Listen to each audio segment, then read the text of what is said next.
And as we've been saying, 2020 will be remembered as a strange, tough year for most of us, with some moments you might want to remember and many more you might want to forget. Stand-up comedian Steve N. Allen has made it easier for us to laugh as we look back with his brand new book, Lasted Another Year Despite a Pandemic.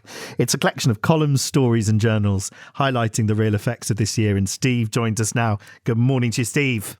Good morning. Hello. How's your year been? What a question.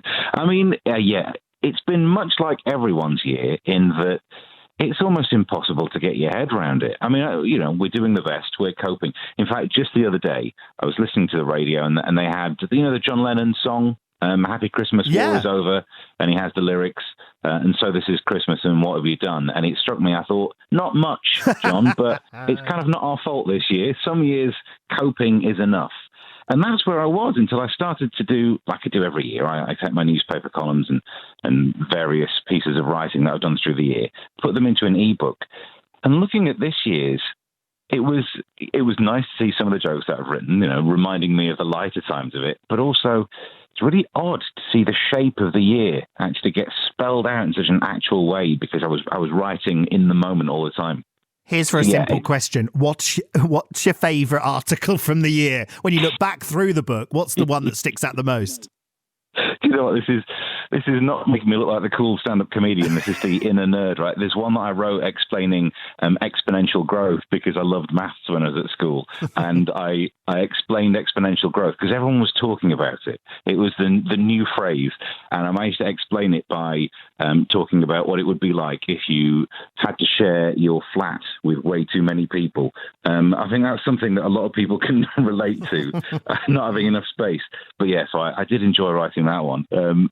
There were loads of little stories that you forget about at the time. I remember when the biggest complaint we had was kind of moaning at sunbathers.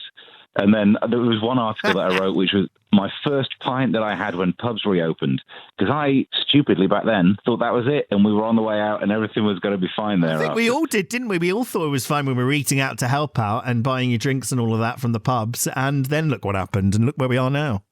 Have you got to update the book, Steve? Because obviously more has happened since you've published it, I'm sure. Well, so the very last word that's in there is talking about how all the articles towards the end started to say, we're nearly there. What could possibly go wrong now? And then the final page has to be, okay, things went wrong. I tempted fate by saying we were clean and dry up to Christmas. And then I just said, look, actually, I don't want to give the end of the book away, but hopefully it leaves us pointing in the right direction. But yeah, it even mentions the fact that Tier 4 gets brought in, which is not bad. Given a 3-tier system, having 4 tiers in it is fully Spinal Tap. Well, anyone can buy this, can't they, anywhere, I'm sure. Lasted Another Year Despite a Pandemic by Steve N. Allen. Thank you so much for joining us this morning, Steve. Thank you very much. And have a happy Christmas as well, whatever you're up to. Thank you so much for that.